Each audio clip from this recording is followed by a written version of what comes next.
السلام علیکم ناظرین و حضرات، امید کرتا ہوں کہ آپ سب خیریت سے ہوں گے۔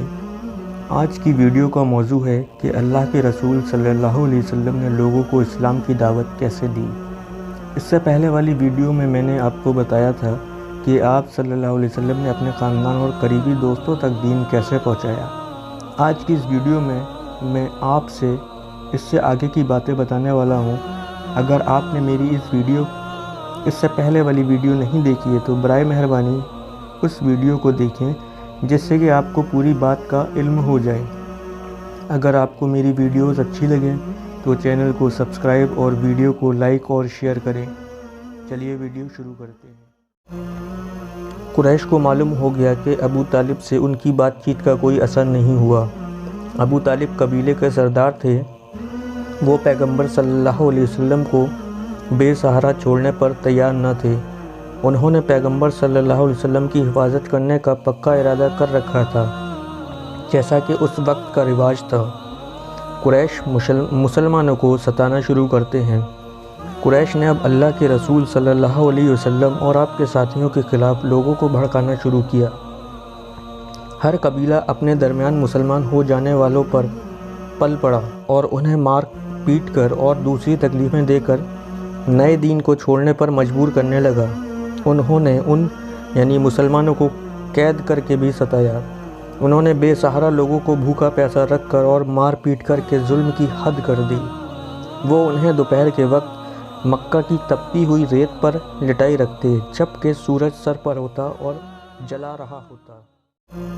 امیہ بلال رضی اللہ عنہ کو ستاتا ہے۔ بلال رضی اللہ عنہ امیہ بن خلف کے غلام تھے۔ یہ اسلام میں داخل ہو گئے تھے اور پختہ ایمان رکھتے تھے۔ امیہ انہیں دوپہر کے وقت باہر نکال کر لاتا اور جلتے ہوئے ریت پر لٹا دیتا اور پھر ایک بھاری چٹان ان کے سینے پر رکھ دیتا۔ تب وہ بلال رضی اللہ عنہ سے کہتا، تم اسی طرح پڑے رہو گے یہاں تک کہ تمہیں موت آ جائے یا پھر تم اپنے نئے دین کو چھوڑ دو۔ یہ سخت عذاب برداشت کرتے ہوئے بلال رضی اللہ عنہ احد احد یعنی اللہ ایک اور اکیلا ہے کہتے نہ تھکتے۔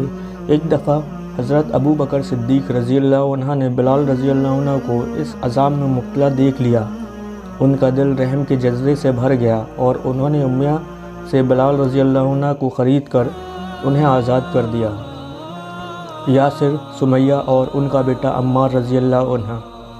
ابو جہل، عمار رضی اللہ عنہ اور ان کے والدین کو، جو اسلام کے دائرے میں داخل ہو چکے تھے، جلتی دوپہر میں باہر نکال کر لاتا اور بڑے ظالمانہ انداز سے انہیں ستاتا۔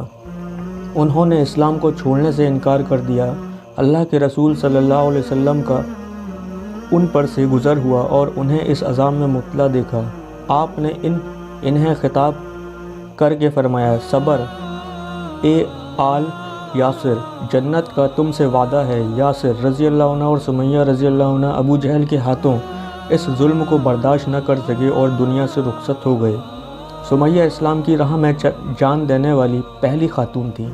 وہ اس راہ کی پہلی شہید تھی۔ خباب ایک دوسرے صحابی ہیں جنہیں گرمی کے موسم میں مکہ کی تپتی ریت پر لٹا دیا جاتا۔ خباب کا بیان ہے کہ ایک دفعہ قریش کے لوگ مجھے کہیں لے گئے۔ انہوں نے آگ جلائی اور مجھ کو کھینچ کر لے گئے اور آگ کے شعلوں میں پھینک دیا۔ ان لوگوں میں سے ایک نے اپنا پاؤں میرے سینے پر رکھ دیا اور بہت زور سے دبایا۔ میری کمر زمین سے لگ گئی اور دہکتے ہوئے انگارے پیٹھ پر چپک گئے۔ ولید بن مغیرہ نے حضرت عثمان بن مظعون رضی اللہ عنہ کو اپنی حفاظت میں لے لیا تھا، لیکن عثمان رضی اللہ عنہ نے اپنے ساتھی مسلمانوں پر ظلم ہوتے دیکھا، جبکہ وہ خود اس سے بچے ہوئے تھے۔ وہ ولید کے پاس گئے اور اس کے دیے ہوئے تحفظ سے اسے آزاد کر دیا۔ ولید کی ذمہ داری نہ رہی کہ وہ عثمان بن مظعون رضی اللہ عنہ کی حفاظت کریں۔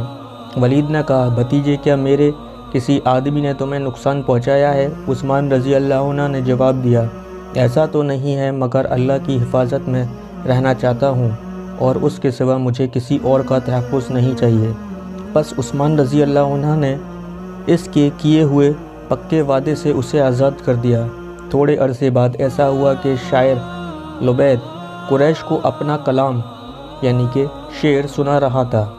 عثمان رضی اللہ عنہ نے لبید کے نام کے کلام سناتے ہی میں بیچ میں ٹوکا۔ مجمع میں سے ایک شخص نے اٹھ کر عثمان رضی اللہ عنہ کی آنکھ کے اوپر چوٹ لگائی اور اس جگہ نیل پڑ گیا۔ ولید جو قریبی بیٹھا تھا کہنے لگا، اگر تم میری حفاظت میں رہے ہوتے تو تمہیں یہ چوٹ نہ لگتی۔ عثمان رضی اللہ عنہ نے کہا، نہیں، اللہ کی راہ میں میری تندرست آنکھ کو بھی اسی سزا کی ضرورت ہے جو اس کی ساتھی آنکھ کو ملی ہے۔ میں اللہ کی حفاظت میں ہوں جو تم سے زیادہ طاقتور ہے۔